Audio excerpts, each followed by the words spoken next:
أعوذ بالله من الشيطان الرجيم آمين.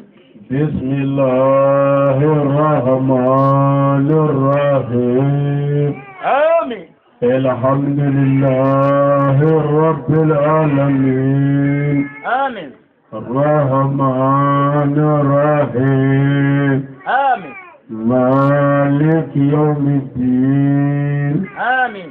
إياك نعبد وإياك نستعين آمين. اهدنا صراط المستقيم آمين.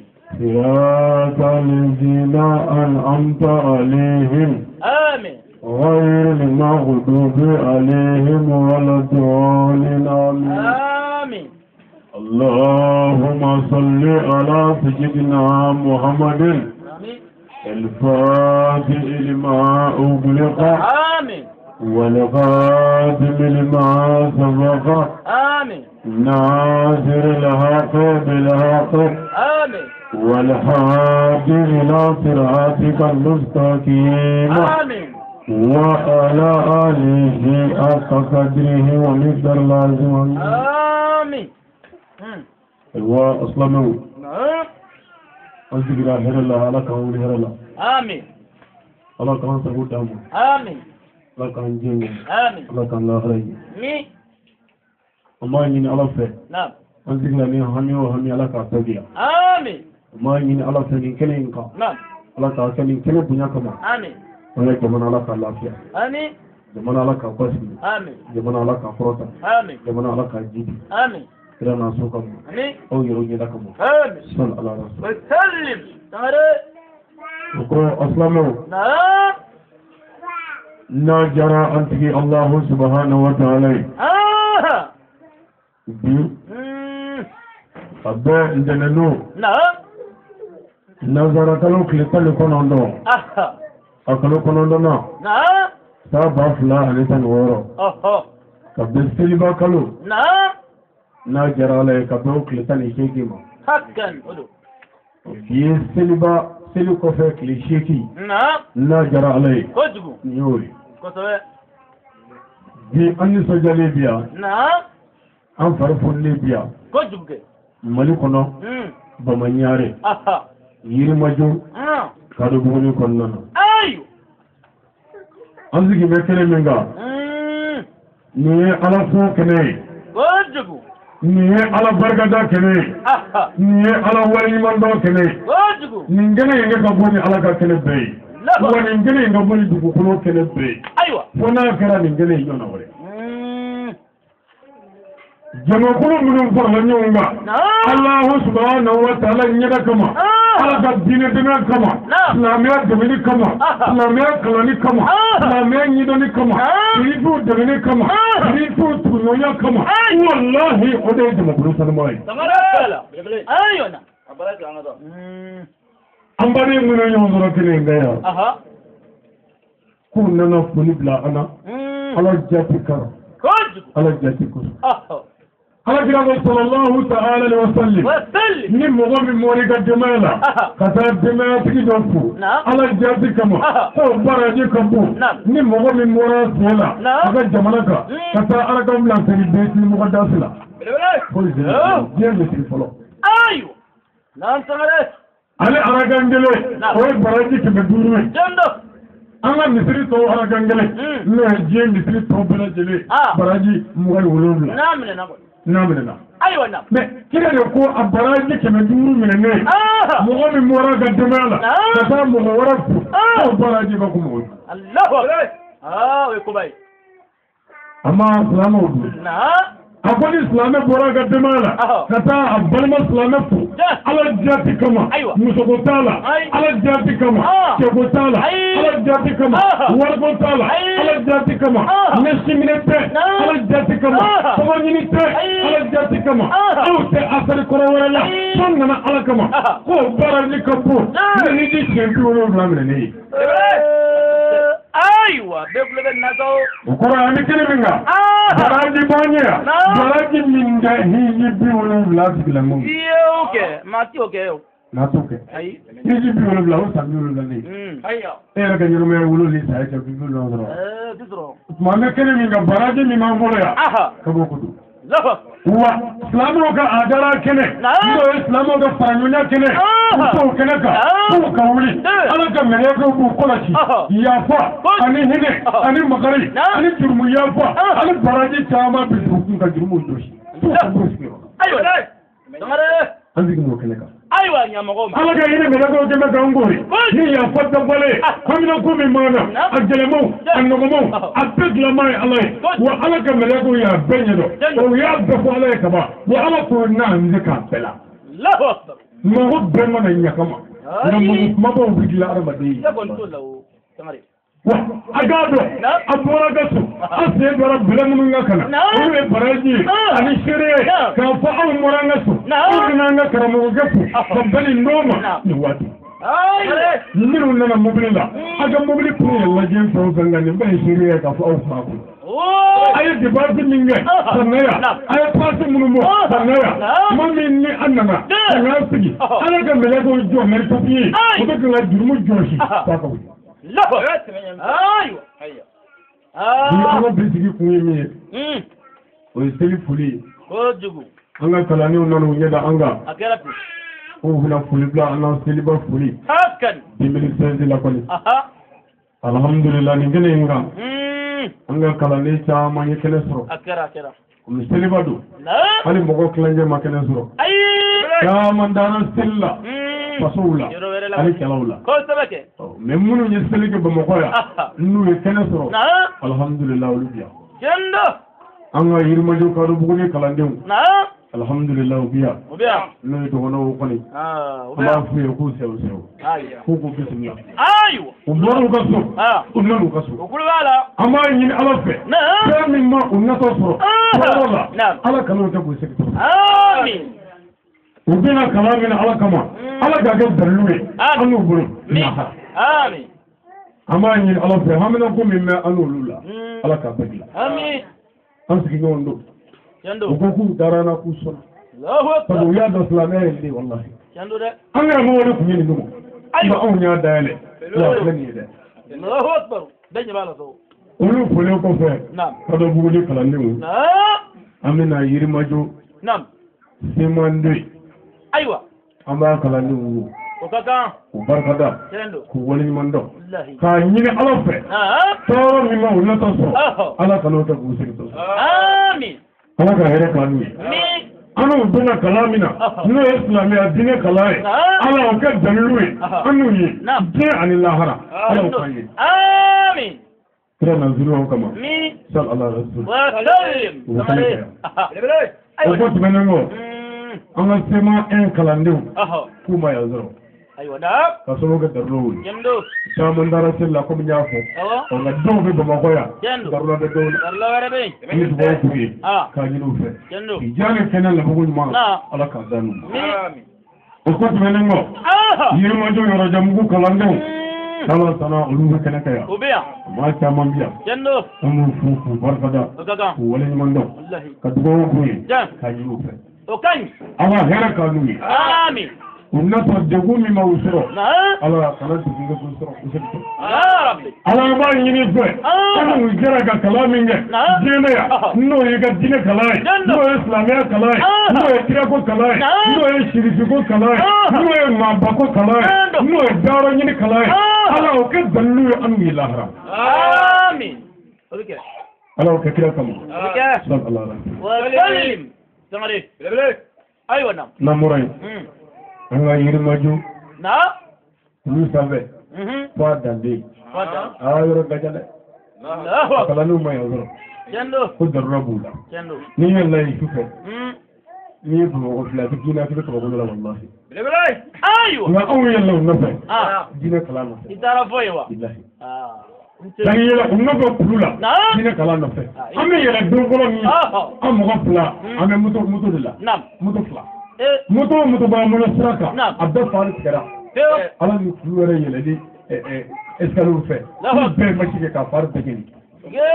nka an yɛlɛla yen ala kama an y'a f'u ye anw bɛ baara kɛ ala kama walahi muso jɔlen yɛrɛ y'an bila a ma dan sɔrɔ a la Tangare yala dantala. Abo karamɔgɔ e sɔnna ka bɔ anw bɛ aw nɔfɛ hali kulu la. Ali yiri sanfɛ. Belebele. Ayi. Pour dinɛ ka dɛmɛ. Tangare. Ala ka hɛrɛ k'an n'o ye. Amin. Ala ka n'u sago d'an ma. Amin. Kira Burama kama. Amin. Sallallahu alaihi Wa sallim. O ko n'an bɔra yen. An baden Yirimajɔ Zɛrininkaw. An b'u fo. O ka kan. U bɛ kɛnɛ kan yan. Tiɲɛ don. U barika da. Tiɲɛ. U waleɲuman dɔn. Ayiwa na. Ka Ala deli. Na. Tɔɔrɔ min b'an n'u sɔrɔ an natɔ. Na. Ala kana tɔɔrɔ k'an n'an sen kan. Amin. K'a ɲini Ala fɛ. Ni kalan ye. N'o ye jinɛ kalan ye. Ayiwa. Kiriyako kalan. Sigisiko kalan. Maabako kalan. Kaburu dayɔrɔ dilan. Ala a kɛ kalan in kama. Ala ye k'an bɛɛ dali ɲinɛ na. Amin. Ala kalan in kɛ dalilu ye. An n'u ye. I ka bɔ lahara hami gɛlɛ la. Lahara tɔɔrɔ gɛlɛ. Ani lahara jigin gɛlɛ la. Amin. Belebele. Kira na zuru o kama. Amin. Sɔli ala rasul. Tangare. O ko n'an bɔra yen. An bɛ an ka zikirikɛlaw fo. Na. K'u barika da. Ayiwa na. K'u waleɲuman dɔn. Olu minnu ye mɔgɔw ɲɛnajɛ yan. Na. Yani an ka sigi yan. Ayiwa. Ka dugawu k'u ye k'a ɲini u fɛ. Na. Don min Na. an ka kira sanuma bi bɔ Maka. Ka na Madinɛ. Madinɛkaw ye dununw fɔ. U ye lɔgɔtinɛgɛninw fɔ. U ye palaninw fɔ. O don tile fɔra Maka. K'an nana Madinɛ. O don zikiri dara. K'a fɔ aw den. Nka tile dɔ in na. U bɛɛ kɛra bida ye. U bɛɛ kɛra bida ye. I janto zikiri ye. Maa ba baara don. Wallahi. Ne ma fɔ nin da dɛ. Ne ko zikiri ye maa ba baara ye. Wali si tɛ yen, maa ba si tɛ yen, dɔnniba si tɛ yen, ko min ye Ala sɔrɔ n'o ma zikiri da. Wa zikiriw danfara b'u ni ɲɔgɔn cɛ. Ayiwa danfara b'a la. Danfara dɔ b'a la. Min y'i ta da nkalon la, ka nkalon da mɔgɔ o mɔgɔ diɲɛ na n'i ye nkalon da mɔgɔ la, k'a fɔ nin b'a la, o t'a la. E ye jarimɛden kiriw ka ɲɛmaa dɔ ye. Wa i ka patɔrɔn ma, o de ye Monsieur Matukazari. Nka dɔnkilidala jarabi dɔnkilidala bɛɛ olu ka ɲɛmaa o de ye cɛkunda ye tɔgɔ fɔli ma ye muso bɛɛ kɛ a ye diɲɛ muso bɛɛ jɛnɛ a fɔ muso naani diɲɛ muso k'a daminɛ tile bɔrɔ f'a jɔyɔrɔ muso b'a kunna a y'a jɛnɛya k'a bɛɛ la fɔ naani mais dɔ bɛ a y'o ɲini k'a b'o jɛnɛya a m'o sara abada fɔ o sara ni o sara k'a sara a ma se k'o jɛnɛya o mɔni min b'a la a taara o kaburu la ka taa dɔnkiliw da a yɛrɛ la yen ka jarabi dɔnkiliw da a yɛrɛ la ka nɛgɛ dɔnkiliw da a yɛrɛ la c'est-à-dire o nɛgɛ dɔnkili min nana dɛ Ala kira de ko sallallahu alaihi wa sallam mɔgɔ o mɔgɔ ye jarabi dɔnkiliw da diɲɛ na a bɛɛ ɲɛmaa ye Umaru Sesi ye ka taa janaba kɔnɔ jarabi dɔnkilidala bɛɛ mais Sɛku Fajansi ye zikiridalaba ye a bɔra ka taa Madinɛ a ko a y'a mɛn ko kira tun bɛ taama Madinɛ kare kɔnɔ a tɛ sabarada o tuma waliyukɛ in ko n'o ye dɔnkilidalaba ye zikiridala in kɔnɔ ko ale nana tama tereke Madinɛ kare kɔnɔna na ko laala a tama ka bɛɛ kira Muhamadu sen dɔyɔrɔ dɔ ma ko lahara o bɛ kɛ balilu dɔ ye ale i da dugu ma de a b'i sama tereke dugukolo la mais ni bɔgɔ magara anw sen la anw b'o jɔsi ka bandeli dɔ kɛ wala ka fandeli dɔ kɛ min y'a tama tereke kira sen bɔgɔ nɔfɛ e n'o kelen ye min ye kira dɔgɔya ka kira somɔgɔw dɔgɔya ka maabaw neni ani mɔgɔ min y'a se c'est-à-dire mɔgɔ min y'a tama tereke o sen dayɔrɔ la aw ye maa kelen ye tuma min dugawu k'an ka zikiridalaw ye yani kɛnɛya Allah ka ɲuman lafiya Ala k'o d'an ma u y'an ka nisɔndiya Ala an b'a ɲini fɛ ko kɛ dalilu ye i k'an n'u bɛɛ nisɔndiya n'i ka ligɛnɛ firdaus ye kɔni himmat nabi sallallahu ta'ala alaihi wa sallam o ko n'an bɔra yen an ka kalanden karamɔgɔ min bɛ yaala kalanyɔrɔw ni ɲɔgɔn cɛ ka kalan kɔsi n'o ye Kurani an b'a fɔ k'a barika da a waleɲuman dɔn ka dugawu k'a ye ka dugawu ɲini a fɛ jaabi kɛnɛya ani labanko ɲuman ani lafiya ani dawula ni daraja ni sagan nin bɛɛ ye Ala ta ye Ala k'o d'an ma Ala ka basigi d'an ma Ala kana n'a to janfa la ale de bɛ boli kalanyɔrɔ ni ɲɔgɔn cɛ ka ledu min ma min fiya ko da ledu min ma amse na la sana goni otuma nam ledu da fala islamiyya mu kuma ledu da fala da islamiyya wa mu wa da sara kan ledu da fa alo sigi ke horo yin muslim aywa lu flani ko ka barkada o kan ake dugo kai nam ali tayi wallahi mo kala mo no de ayi amano asiye sobani ko wa asiye munyoko asiye majiko wa asiye ngere do ba ko jango mo no sagare mo ta ti kala mo ko jango na yi ya ke ni ko kala mo ne sanare to ni gawa musu do kala ko wala ni mo atahiyatu lillahi awafu atahiyatu lillahi ni mo azakiyatu lillahi awafu wibaratu lillahi ni mo taibatu salawatu lillahi awafu taibatu salawatu lillahi bara gilara fanye tahiyatu wadda ka sakaula kuri na afila yando dabdo ke shawi ana faga jigi fi ma do anyo ke attaqiyatu lillahi bele ay wulu aywa attaqiyatu lillahi wuni ataybatu salawatu lillahi wuni ana do salamu alayka ay wannan biyu wuni ana do wa adrika tutu nyona te faga ba na yi sago yendoro ni ko tanya fota aba ta ke saga kan la tahiyatu lillahi zakatu lillahi taybatu salawatu lillahi faga ba tu kala ngoda amana wada kala ngoda ni jadiri bate ma ulu kala ni kimena nyaay wa ko funi ami bela dile fo ka ba o katanga ke o ko tani ngo anga tani jaw amu fu o kanga bake o barkata o woni mando ali kamera tigi na afu ka barkata ka woni mando na o ba no fa fini clé ka image uta ka kali nyembe jembe ami dugo nguri na kanyiru fe o kanga ke kijane kenea Allah ba munyumani lafiya ko be aladol ala ko dano amin olu be ga bare nge sabu bare ne ke ya ne na kamera tikin numu ani sultana numu no te ni chiwi olu be se ga parajo nga sini machine ma no oro be se ga lame min da awi ya controla o jebe ka bla dirati fanama awo ame internet safe sisa nyabana ko mi aw nyabana to mina ko jugu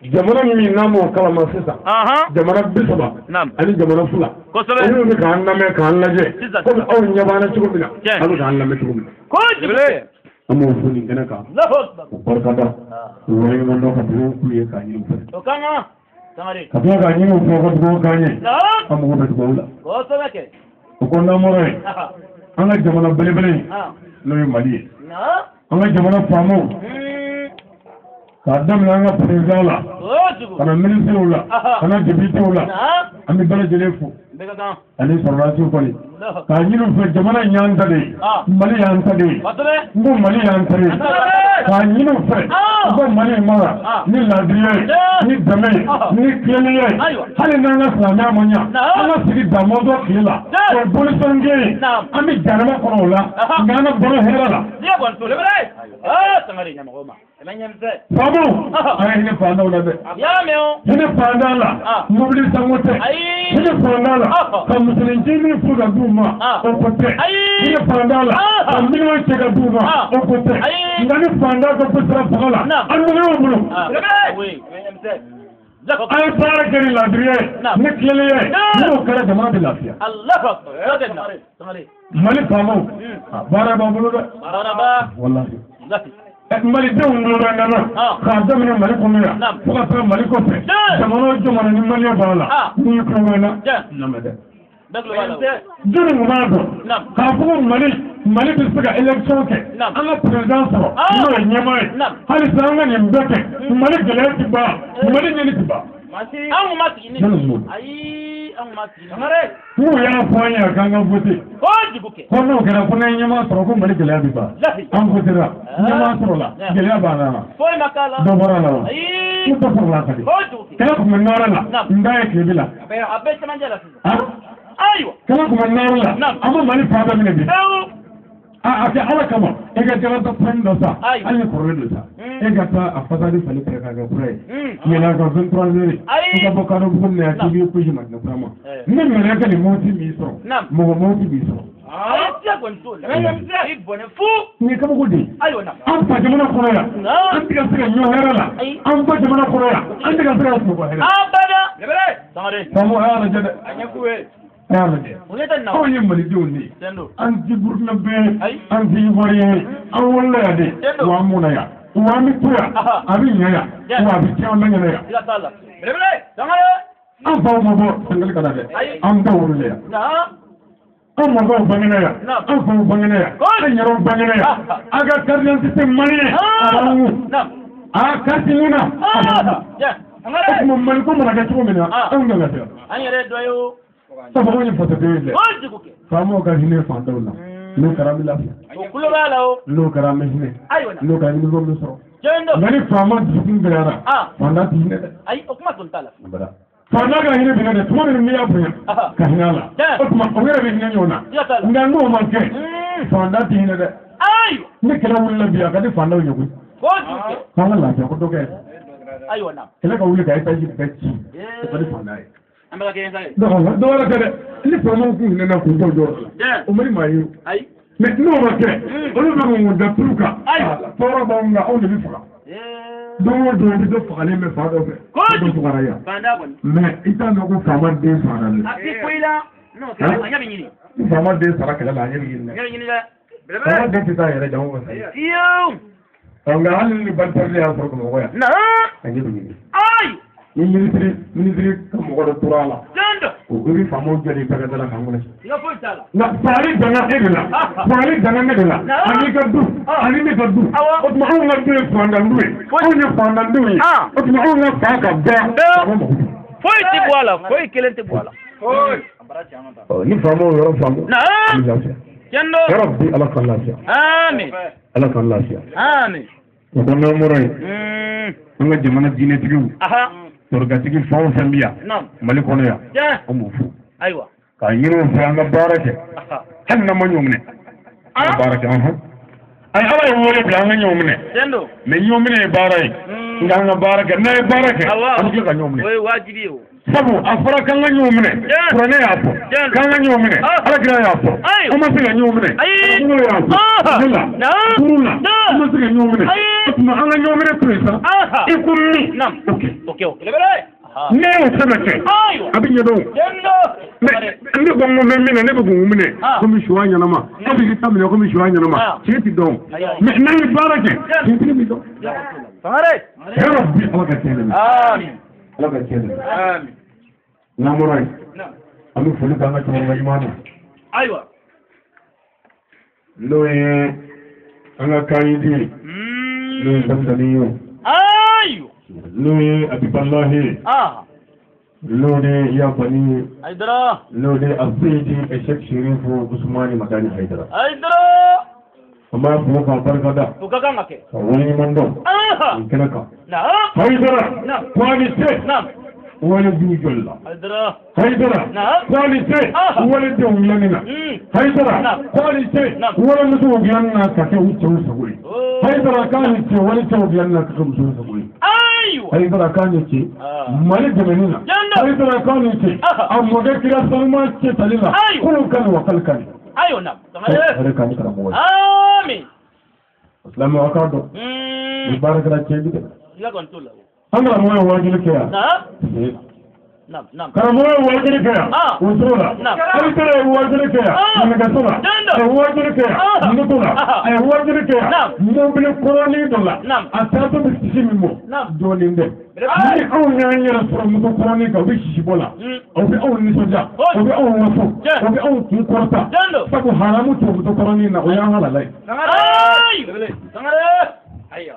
mais alhamdulillah mobili caman sɔrɔla bi nin cɛ tɛmɛnen sa dɛ alhamdulillah seli tile sabanan don tile naaninan don o kɛra tumayenda ye n'o ye zihara ye seli tile duurunan don ni ala sɔnna an karamɔgɔ a seyidi Sheikh Sherif Usmani Madani Haidara ala ye avion nɔgɔya ye التكبير التكبير لا إله إلا الله محمد رسول الله صلى الله عليه وسلم الله أكبر ini adi alio do sen de salga ke mangurwi nge ali ko bay mo bi tega do ko alio ko ni maganda la maganda ko no ba Allahu akbar mangurwi ko ni Allahu akbar maintenant ko bona ay do ya do do mi an karamogo haydara do mi wajini kene wulila ko do me kene ma fo parce que isan saga ko bula na ko bona ko do do ina azu biya ko do na ana yele ko mayo ka je tu ba mo ya an karamogo dilla ga wele bla ko bogo an ga ko ga walla te ya do ko wori male kun ka to to so ba o kɛmɛ sɔrɔ yen u taara o don isanzila k'o don o kɛ gurupu la sɔɔni sera dɔrɔn a ko ko ba tɔrɔ ko isanzi banna a wele k'i jɔ a ko silamɛw jɔn bɛ ala ka kiri dɛmɛ dɔrɔmɛ kɛmɛ an ka isanzi ta cɛman sɔrɔ muso ma sɔrɔ k'i bila o kɛlen a ko maa ko an k'a fɛ ko ala ka dɔrɔni di yan k'a batiri ti ban a biri ti ban n'o tɛ a sɔrɔla ka baara k'i da la nka bi mikoro ko bɛ yen Sampai laboratoire. Ala kami soalnya. Di ala kecil. Ala jijar. Tuh doni. Jando. Ni bala. Kala ala bikin. Ni kala re. Bo. Menyam pia ke bana. Kita orang doni dulu deh. Bo. Nah. Orang doni nggak bisa. Ispora la kome bala. Kafrecha.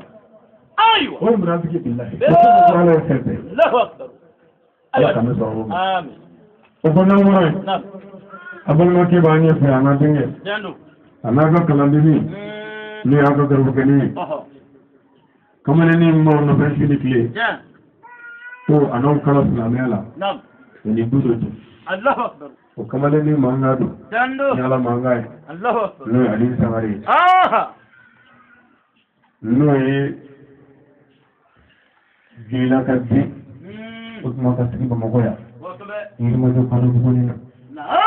Dimana ayo nyonya, wasa kanyondo, naik nyondo, ada mana nyondo, naik nyondo, ada mana nyondo, naik nyondo, ada nyondo ini mana nyondo bukan mereka nyondo, ada nyondo apa? Dia kawan, macam ni malah untuk kalau orang. Jangan. Ay, kalau mukuli kalandew, ni yojamu kalandew ni, yojamu kalandew, ni semande kalandew ni, semande kalandew, ni zemne kalandew ni, zemne kalandew, ni semne kalandew ni. Oh iya, ni ni kenna be yoni kanyondo, tambara jikabuna kanyoma betu. Bere, sio futi. Mare, nyamoma. Abarati kelenge. Ala biya ni ambe. Ka fanga yomne. Tendo. Ala ya nyina be bazanga hene nyoma ala maganyoma ala ya panyoma ala ntike nyoma ka barake wala bangela NMT nam no me ala ya kira wala sa namu ka saka faranyoma ka saka adara selin ngani ka ga wajibi otma ala ko kama ya bisin Misri jole, kalau ganyo ngoro misri tu, karena hini nyona, karena nyona makari, anak saya ganyo makari kahini nyona kaya pun misri jole ni kamu. Ajo kule ni? Ajo kule. Aywa, dah kule benar kau. Mohon nama misri lah. Dua bina. Dua bina barakah Allah. Beti orang. Ay. Allah yang takali ke. Ay misri tu. Ni mah misri tu. Aywa. Ni orang ni. Tahu sila misri lah. Usman. Ana nana yi ala mɔgɔw bɛ silamɛw ka bɛn min na a mɔgɔw bɛ silamɛw ka keleya min na a mɔgɔw bɛ silamɛw ka tɛgɛdi ɲɔgɔn min na a mɔgɔw bɛ silamɛw ka hinɛ minɛ min na ala y'a ye halisa misiri jɔra o tɛ ka sira sɔrɔ ala ko kira ma Muhammadu a f'u ye ko jumadon dɛ jumadon nin waati in na bɛɛ ka ɲɔgɔn sɔrɔ kira ɲɛkɔrɔ nin cogo la i tɛ mɔgɔ bolo Dumo foye Islamo ka adara Islamo ka nyonye Islamo ka nyondo uga hene nyonga uga ya fanyoma dumo mi sigidala ni Islamo ko ka wala Islamo bi ka ngoke no dumo tibe aga tira wala ga alminu ko nye ko ai yeta ako jo atmanna bana ka harga mu sigana dumo ko mais dumo mi sigla yene ko dumo ka domle Ini dua kata Misteri la abi no bo ene. Salamu alaikum. Ko ba ti te ko. Ko mo misteri ene de ko. Jando. Ati mu ba ti tala. Ba ti ba la. Akolo de kan ati. Akolo de ngura do na ko. Ini ta mu na fara bo ko ti ko da mo ba kan ya. Misteri ene de na kan mo ko. Aga no nya ga no no. Aga no no mo ta.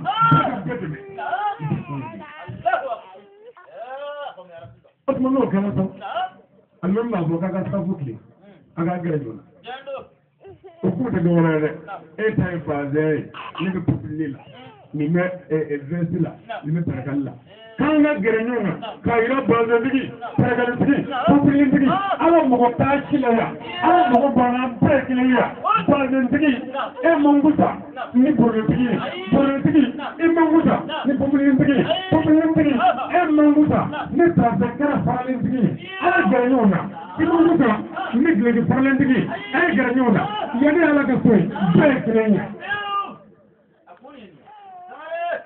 mais almumu ko wa grajo na o no kara ko shitana kana da ni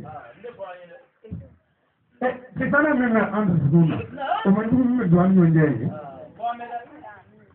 o sigidala ko ko da sigidala kele e mo so do do sigidala jenela ko ko nyo do musirila almumu ko wele bra ka ga se grajo na ko na nyo ngono bre en alate abinyo ngono aye fengu mi grajo na duo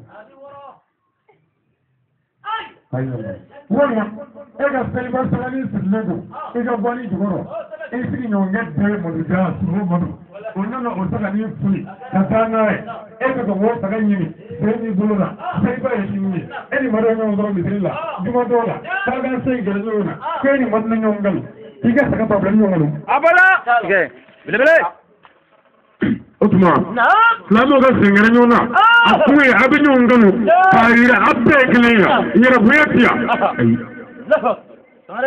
ni misri kuma jo lamo sika farno amano wala sabu ne kramoy ne binyara bunya kata efi ne kramoy ne binyara bunya kata nimbe mumuna awi wapiye mutibai woni ndara doga na zambo ko alere aliye jellila ministry karta fe ni tumasiya ni mitambita ma ala yodo wakira yodo ala saraga kira wele mama yodo ay sudo marje tate president tate ministry tate wajin tate almame tate ala ekra tate ayo kepo ala kaso wodo ni o bisilla ala wele akana kira wele nga ala ni ngakira ono ko do na nyo brasa ma sa ba tike ay en bi wala na en ko wele kam Oye, ¿cómo no?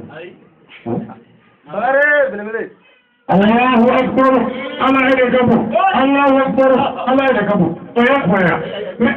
Mona ni Allah ya gabu. Sabu iya do Allah gabu idaro mangal. Naka ni bu wala ki fadil. Ibna. Abora, Abu Aishadu, Nabi Shara, Allah ilaha illallah, kuma warate ko Allah. Allah kile ko. Osman ne Shara, ko Allah ya tani, ko Allah ya tani, ko Allah ya takili. Ka bi sikono. Ai, da to bara. No, bon tsaya. Ai. No gondara mun ta. Jana ni manga. Osman, ne Shara ka ko warate ko Allah. Allah da wala. Ko Allah ya tani. Dole zo ma. Aina. Lafaz. وأشهد نبيك الكريم أن محمد إذا محمد رسول الله أولي على كتشبه صلى الله تعالى وسلم بقول على يكلي نقول مجلس كذا كذا أي سما بيو كريجي مدة كذا كلاو ولو دارا إيسا كله وإيسا كون كينغا تارا ما تمنا محمد كون من النارولا كون أي نهر ay ala sola tabina munge ay na selila ay na selila ay na selila obma nasilla mumke ay na kishila abi kishi nasilla aywa joni ambeke ay alali mu'min aywa aw munun nara alala aw munun nara kidala aw munun nara la rabdula ay na tetu mu ay sujudu mu ay siri na silla ni babu dugula kumula haramuna kana alama kunna silla bele joni mu'minu ko renyamse mu'minu yara joni mu'minu mo wone mo min dara la ko ala kele muhammadu yidi aywa nam ala kele muhammadu yidi diga tala ni goro na taji inni ko fa ala take Allahu akbar medri zuwane wa mu'minu ya aywa jira kele wone wa mu'minu ya namara tuwane wa mu'minu ya naisipini wa mu'minu ya wa mumuna wa mumuna tuwe commerçant trompeur wa mu'minu kafir bele temenyemse aywa mu'minu na salla abin ya majibula Osman muna ke tuma don siri ale ala mɔgɔ bɛ silamɛw ka bɛnɲɔgɔnya min na n'o ye silamɛw ka adara min n'o ye silamɛw ka yafa min silamɛw ka hinɛ min silamɛw ka ɲɔgɔn kanu min ni ala mɔgɔ b'o la ala y'a ye halisa o ti ka se ka ɲɛnabɔ komi ala mɔgɔ b'a la cogo min na ala k'o kira ma o a ye tɔnka seli fitinin k'i kɛ a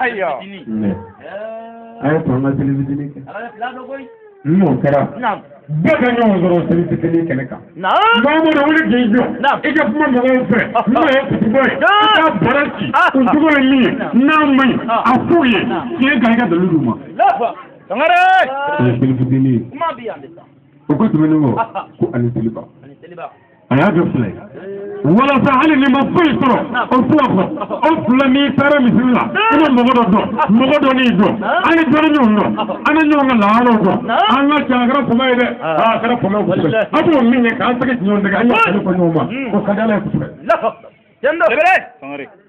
ayiwa na kuma de bi asa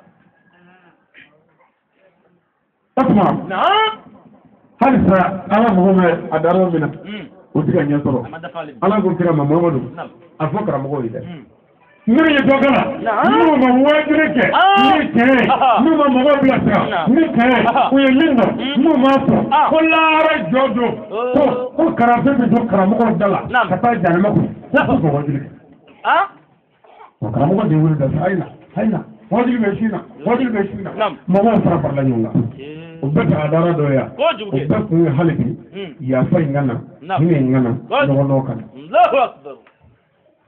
halisa nin ji b'a dilan ala sɔrɔla k'a fɔ kira ye mamadu a f'u ye wajibi bɛɛ ye hiji ni ye ti sɔrɔ an bɛ ka taa maga hiji alikaba la ni ye ti sɔrɔ n'a nana hiji a bɛ ɲɔgɔn dɔn i b'a dɔn ko diinɛ t'a ka jamana dama ye i b'a dɔn ko diinɛ t'a ka dugu dama ye i b'a dɔn ko diinɛ t'a ka du dama ye i b'a dɔn ko a ka siya dama tɛ i b'a dɔn hali n'e bɔra silamɛya la silamɛw bɛ yen minnu bɛ sakira kɔ i na baara kumaba dɔ ye i na kiraw ka baara dɔ ye i na sahabaw ka baara ɲuman dɔ ye walahi i na maa bɔ ka baara dɔ ye ko u bɛ lemana d'i ma ka ko dɔw dɔ ni faamu dɔ di ma ko a ye na hiji la n'an se sɔrɔ la tolima ala mɔgɔ bɛ silamɛw ka bɛnɲɔgɔnya la ala ye dɛgɛ kɛ wajibi k'an ka dɛgɛ min ɲɔgɔn ma ani ɲɔgɔn cɛ fantan minnu b'an cɛ la dɛsɛbaatɔ minnu b'an cɛ la an ka dɛgɛ d'u ma walasa hinɛ ka don ɲɔgɔn na an ka yafa ɲɔgɔn ma an magari ka don ɲɔgɔn na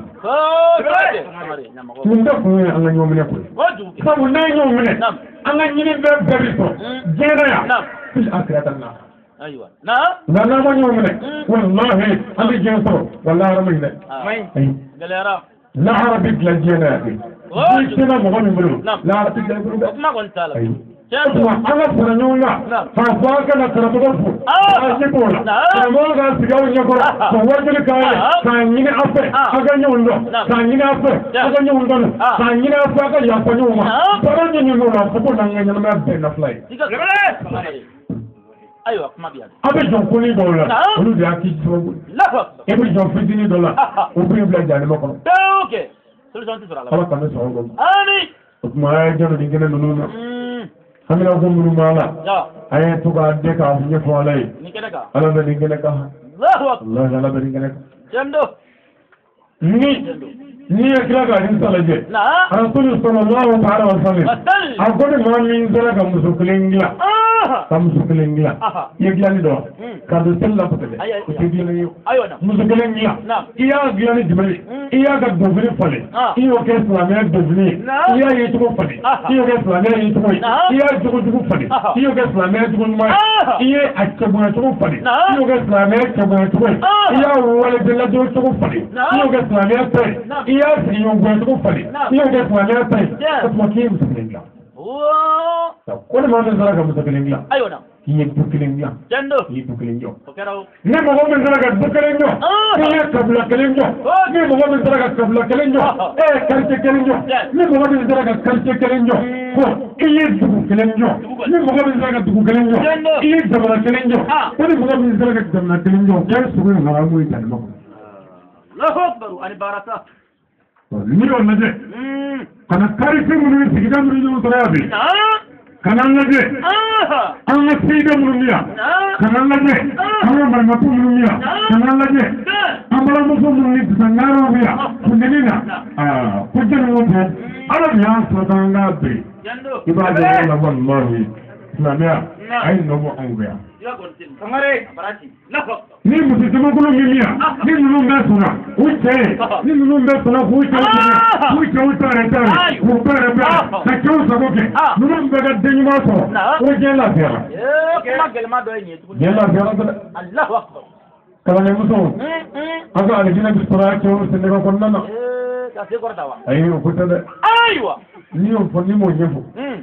Numuso dɔ bɛ se cɛ tanga bi nalama ninnu kɔni o ma k'o sigi kɔrɔ k'a fɔ ale ma alijinɛ ye alijinɛ ye su seegin a ka bɔ yen ma mais mɔgɔ dɔ ni cɛ y'i tɔɔrɔ i ka kunɛ ye ni cɛ y'i degun i ka kunɛ ye i ka yafa cɛ ma ka nisɔndiya cɛ kɔrɔ ka yafa cɛ balimaw ma muso ye misali ye kana kɛ lamɔ ye hali ni cɛ fatura hali n'a fatura bɛnkan min b'a kɛ kan ladin mɔgɔ tun i b'a ka furu sigi la ye fɛn o fɛn mana ye a bɛɛ to yen fɛn o fɛn ka d'a ye a bɛɛ a nana to i b'a ba ka mais n'i ko a to yen ka walejugu kɛ n'i ko a to yen ka janfa kɛ n'i ko a to yen ka fɛn kɛ a tɛ min fɛ n'i ko a to yen ka fɛn fɔ a tɛ min fɛ i y'a janfa wa janfa juru ka bɔ jɛnɛya juru ye.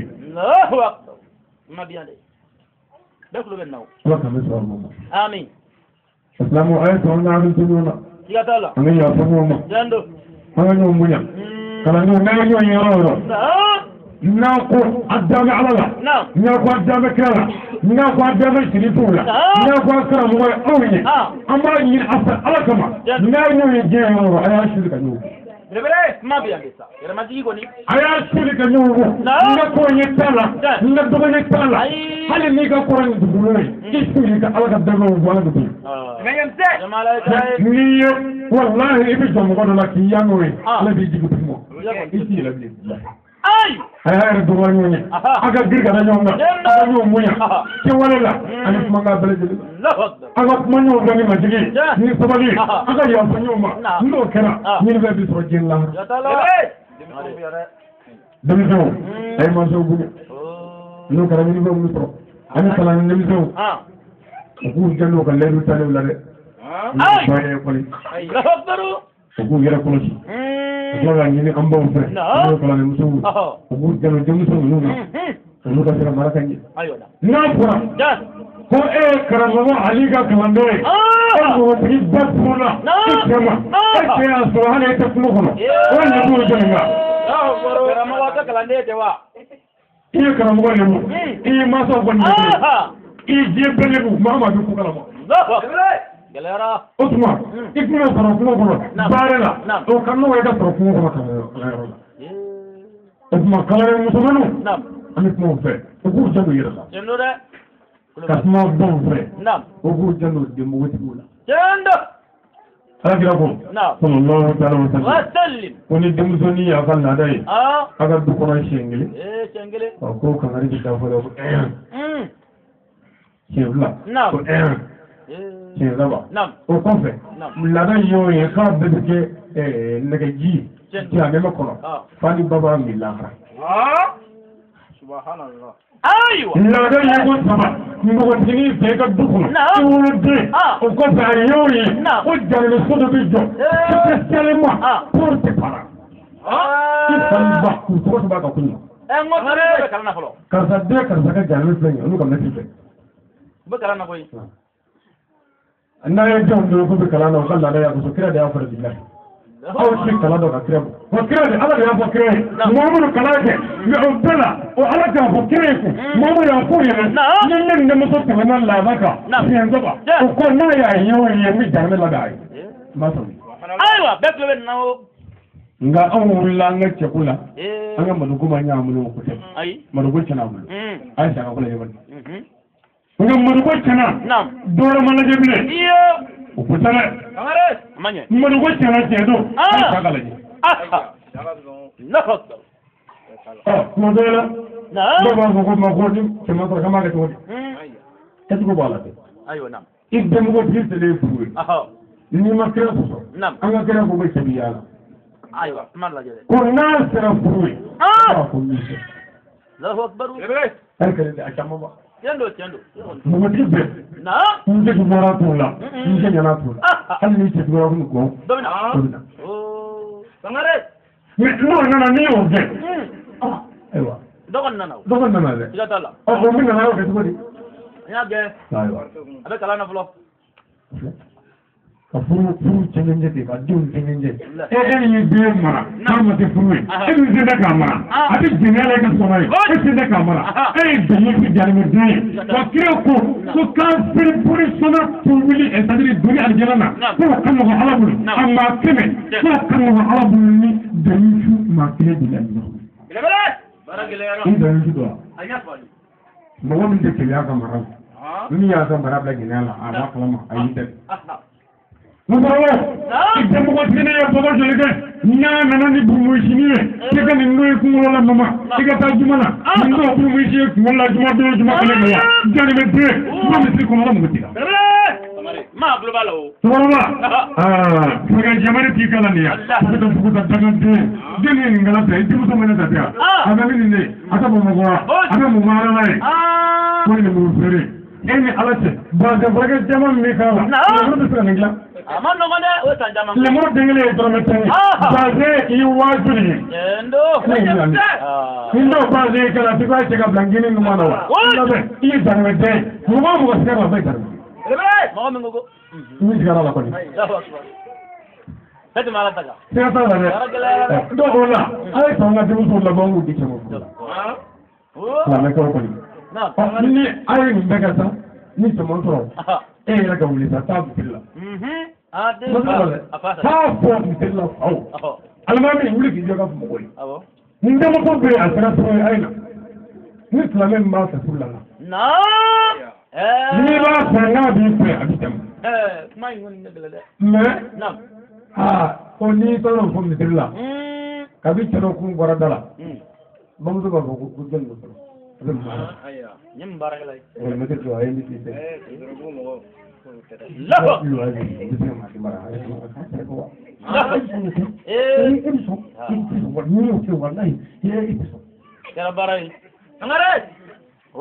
Ay wuli bila Ala ma Ala nɛgɛ. Ay denmuso labɔ dɛ. A kanu mara dɛ. Denmuso tɛ fɛn mara ta ye. A maɲi. Allah bɔ. K'a maɲi. Kojugu don ko ci ka so la duwawu tɛ bilahi. Ala ka mɛlɛkɛ sigi ka so mɛlɛkɛ hinɛ ma.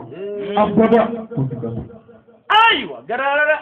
Mais mɔgɔtigi falen bɛ yen wa cɛ sɔrɔ la k'a fɔ min fɛ u ye cɛ tɛrɛnɛ k'a tɔɔrɔ k'a ɲɛni. Mali kɔnɔ yan n'i wulila jɛnɛya da la o sɔn ka di o nɔgɔyalen don wa i bɛ bonya. Mais n'i wulila ko furu n'i nɛgɛ k'i jasi k'i sen fila tigɛ ka b'i kɔrɔ pɛrɛn o muso tɛ sɔrɔ. Dɔ ko ale ye silamɛ furusiri dɔ kɛ ko dubaze ko a taara 100 ani 250. Ko furusiri. O ko nin k'i ta tiɲɛ k'i mɔgɔ ye gahara ka jigi yɛlɛ kan. Ayiwa. N'o banna sa u bɛna dimanche kelen baro kɛ. Alors Fifi a ti ka tiɲɛ na ko dimanche nata a ko an bɛ baro la. An ka taa dɔɔnin dɛ. Ne ka sɛ labɛn. Sɛ yɛrɛ. Cɔpɔ. Aw ye sɛ sama fɛrɛ. Olu b'o labɛn sa o dimanche don kelen na gɛrɛ a bɛɛ ye nansigi patiki. Sɛbɛn ɲɛ bɛɛ. Jeli ka numu. Ayiwa. O bɛ na n'olu nana bɛn ni tɔnɔgɔlan kelen ye. Olu ka fɛ so tiɲɛ don ala ka mɛnɛ ta ka furu sa. Hali politique. Allahu akbar. Ni min y'o fɔ dɛ o la fɛn b'o ma min bila. Allahu akbar. I ka furu banna. Muso. N caman ye olu ye dɛ. Ni ka bɔ dɛ. Ayiwa na. Furu saŋ man ɲi. Furu saŋ man ɲi. Tiɲɛ don. Nka ala min ye furu siri da. O ala ye furu sa da dɛ. A kɛra a kɛra a kɛra. Furu bɛ sa ni santiw de ye. Bi sa. N'olu kelen mana a bɛ sa kɛ. Nka n'o mana ka taa santi ko furu ka so. Furu kan ka santi. Belebele a k'u to yen. O tɛ dɔnni na dɛ. Ayi. A tɛ sɛbɛnni na a tɛ wele na. Parce que ne m'a fɛ yen ko kɔlikɛ dɔ. Muso dɔ nana kɔlikɛ fɛ yen. A ko kɔlikɛ ma ko karamɔgɔ. Ko kabini furula in cɛ ma. Ne tɛ ka kɛnɛya ni cɛ tɛ ka kɛnɛya. Cɛ ala kɔni mun t'a fɛ ka wale tɔw fɔ. Ayiwa. Sangare. O tuma. Kɔrɔ ka a jateminɛ dɛ. Ko yala. Ko mun bɛ koyi. Walikɛ ye i kunkolo fili k'i ye ten. A ye kun kɔrɔta. A ko muso min ɲininka i bɛ s'i ta la. I bɛ wɔɔrɔ. A ko i bɛ s'i ta la. I bɛ wɔɔrɔ. A ko i bɛ s'i ta la. Ɔhɔ siɲɛ naani. A y'a dɔn a ka b'a la dɛ. N'i bɛ s'i ta la kɔrɔ. A ko wa n'i bɛ s'i ta la k'i furu sa. Karamɔgɔba de ye nin fɔ ka bila waliba. N'i y'a s'i ta la k'i furu. Baara gɛlɛya. K'i ta de. An n'an bɛ fura ɲini de koyi. Ayi k'i furu sa. Baara gɛlɛya. K'i ta de dɛ. Muso bɔra yen dɔrɔn muso taara furu sa. A furu salen ko karamɔgɔ de ko ale ka furu sa. K'ale ka dugawu ɲini fɛ ko ale ka furu sa. Allahu akbar. Karamɔgɔ tɔw wulila k'o bɛ se ka kɛ cogo di? Ko karamɔgɔ bayi. I ni wajulu la i jugu ka ca dɛ. U b'i ɲini pɛrɛ-pɛrɛ u b'i ɲini senkɔrɔ n'i filila dɔrɔn u b'a ta k'a kɔrɔta diɲɛ bɛɛ b'a ye. K'a fɔ n'i filila k'u k'i dilan wa? Anw fɛ o tɛ dɛ. N'i filila u b'a ɲini k'i ta tɔ cɛ de. Jugu kɛ. U ko i karamɔgɔba wajulu ka bɔ yan e bɛ nin fɔ tan nɔ. A ye to an ka taa an ka taa dɔnkili jɔ a la. O yɔrɔ bɛɛ y'o kuranɛ gafew ni hadisaw ni kitabu bɛɛ cɛ k'u kɔngɔ fatu. Karamɔgɔ dɔnniba sɛgɛsɛgɛlikɛla ninnu. O fɔ an k'i malo ko o tuma yala an bɛ ɲininka karamɔgɔ i ko muso ka furu sa o dalilu yɛrɛ ma kuranɛ la o ma kitabu kan. Sɛbɛn fɛn dɔ la kɔni. Sɛbɛnnikɛ fɛn dɔ la. A tɛ fan si. O kɛlen cɛ ko muso ɲuman ye. O ko kɛnɛya dɔn cɛ ko k'a ye muso wele ka na o ye muso wele ka na. Tiɲɛ don. Muso wele muso y'i sigi. Ko karamɔgɔ don ne bɔra yan e kɔni ka furu sa o. I y'a fɔ wa. A ko muso n b'a f'i ye n'i bɛ s'i da la. A y'a fɔ. N b'a f'i ye n'i bɛ s'i da la. Tiɲɛ don. Komi i ma s'i da la. Min y'i diɲɛ m'o f'i ye. A y'a yɛrɛ t'a ma sa o. A bɛna wuli d'a ma. Ayiwa. A ko cɛw n'o ye muso furu kɛ. A ko san dɔ la i ye jɛnɛya dɔ kɛ muso dɔ la. I ye muso dɔ ye siɲɛ kelen. Su kelen. I y'a jɛnɛya o siɲɛ kelen. O su kelen. A farala ɲɔgɔn na o su kelen. K'a sɔrɔ dɔ la fɔ bi. I n'o muso ma ɲɔgɔn ye bilen. A ye jɛnɛya kɛ ni dugu in na. Yiri kuma dɔ jukɔrɔ. O jɛnɛya kɛyɔrɔ la. K'a fɔ ka jɛnɛya kɛ. Jakumafin dɔ tɛmɛna so kɛrɛfɛ. O jakumafin tun ye ne de ye. I ye muso min jɛnɛya. O kɛra kɔnɔ ye. O kɔnɔ denmisɛnnin o filɛ bɛ furu la de. Subhanallah. A ko e nana se ka furu kɛ ka tɛmɛ. E yɛrɛ woloden wa? O tɛ se kɛ o. Mais ni muso kun ye seri da la bi. Nin bɛɛ tun da y'a rɔ. Ala ka misa awo. A ye to an ka ɲɛna da la dɛ. Dabara man di dɛ. I da b'i lebu. Ayiwa na. Ala ka misa awo. Amin. Silamɛw ka fara ɲɔgɔn kan nafa ka bon. Tiɲɛ don. A bɛ na ni hinɛ ni makari ye. A bɛ na ni ɲɔgɔn kanu ye. A bɛ na ni yafa ye. Ni mɔgɔ o mɔgɔ ma yafa mɔgɔw ma Ala tɛ yafa ma bilahi. Allahu akbar. Ayiwa fara kan. Tiɲɛ don. Silamɛ o silamɛ fana n'i ko k'i yafa i silamɛ ɲɔgɔn ma. Ala tɛ yafa i ma. Mais ni Ala tɛ yafa kɔrɔlen ma. E k'a firi yanni ka tuubi i ye wale cogo minnu kɛ. A cayara dɛ. I tuubilen ko Ala yafa olu la. O kɛra o n'o kɛra. O tuma a ye to an ka yafa ɲɔgɔn ma. An k'an tɛgɛ di ɲɔgɔn ma. An ka hinɛ ɲɔgɔn na. N'o kɛra an ka ɲinibɛ bɛ sɔrɔ. Allahu akbar. ya rabbi ala kan ta kuda amin ala kan ta kuda amin an yi wala da min na ba awi an yi rafu sai ka doble aiwa na ku ga an gore ko ayi sana na wati min drama ko loga donala ja wa mi to ko kenyoye na to ni na bala jilin sa aha annana ko a jaranye ja abenama na wanga to baye na shunifle tendo an yi rafu ka to ni awfe ko jugu yani kenya na ani la bon imani lafiya o bi ala bulu Naam. ala ko damo amin kala ne musulmanu biya ni ce ko gala bulla aha minu nga furu tara ali minu ce fatura na ali minu yara masi furu furu nu jira sisa amma ni ala se ala ka te hamiya amin ala ka te hamiya amin mo se yira se amma ni ala se ala ko ga dalu andai amin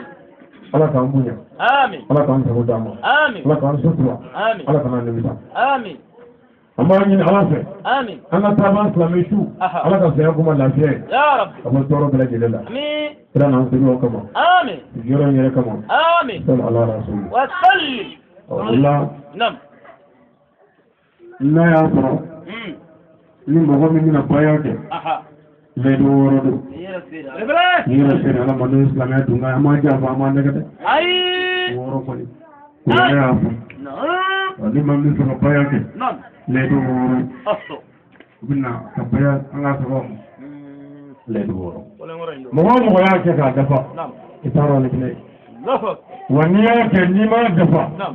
i t'a dɔn ye jarimɛ cɛjuguba ye هو fɔlɔfɔlɔ lɛdu wɔɔrɔ ناري lɛdu isa kɔrɔ لفظ ayiwa muso ni cɛw jɔnni min na a ye tɔgɔ ni jamu Usmani Sise a kan balimakɛ Usmani Sise bɛna lɛdu wɔɔrɔ ta k'a yɛrɛ feere ala ma ناري ala kana bɛ امين o tuma a bɛ ŋaniya sigi ala a k'an gere mɛlɛkɛw ka k'an gere silamɛw ka k'an gere an balimakɛ bɛna baya kɛ ɔ n'i ye min fɔ i bɛ sigi o kan tɛgɛ minɛ ayiwa n tɛ fila fara ala kan n tɛ fila fara ala kan n tɛ suɲɛni kɛ n tɛ jɛnɛya kɛ n tɛ namara kɛ sen kɔrɔ n t'a kɛ minnu kɔrɔ n tɛ n den faga ni kira Muhamadu ye n bila baara ɲuman min na n labɛnnen b'a kɛ ya rabbi ala k'an ni dɛmɛ ala k'an ni dɛmɛ ala k'an ni dɛmɛ ala k'an dɛmɛ kama وسلم ayiwa lɛni wɔɔrɔ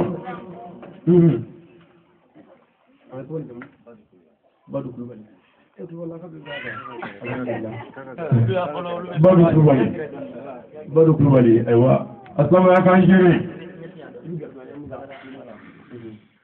a bɛ k'an gere an balimakɛ Badu Kulubali bɛna lɛni wɔɔrɔ ta n'o ye baya ye جندو n'i ye min fɔ n bɛ segin o kan n tɛ fila fara ala kan n tɛ fila fara ala kan n tɛ suɲɛni kɛ n tɛ jɛnɛya kɛ n tɛ namara kɛ sen kɔrɔ n t'a kɛ minnu kɔrɔ n tɛ n den faga ni kira Muhamadu ye n bila baara ɲuman min na n labɛnnen b'a kɛ ya rabbi ala k'an ni dɛmɛ ala k'an ni dɛmɛ ayiwa lɛni wɔɔrɔ muso jumɛn min yɛrɛ di ala ma هيا cɛ fila y'a kɛ muso caman y'a kɛ sa nka minnu n'a sɔrɔ ni dɔw bɛ minnu b'a kɛ o ma o maa to yen bɛɛ y'a kɛ quoi e bɛna kɛ yan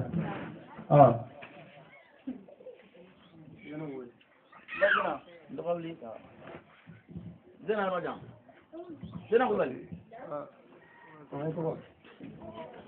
Jɛnɛba Jara ay sen don pour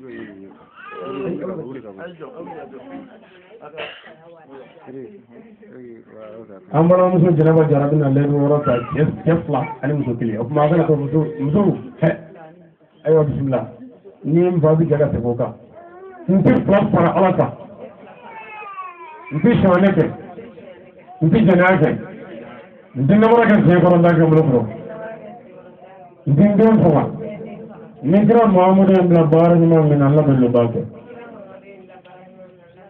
ya rabbi ala k'an ni dɛmɛ cɛ fila ani muso kelen ayi muso sɔn ka fɛn fɔ fɔlɔ dɛ cɛ fila ani muso kelen ayiwa mɔgɔ wɛrɛ tɛ yen bilen mɔgɔ tɔw bɛɛ y'a kɛ sa alhamdulilah o tuma an bɛ jɛ ka an ka baya kurakuraya ɲɔgɔn bɛɛ an bɛɛ Haya. Bɛɛ k'a fɔ ka pɛrɛn. Min ma deli ka kɛ o t'a fɔ dɛ.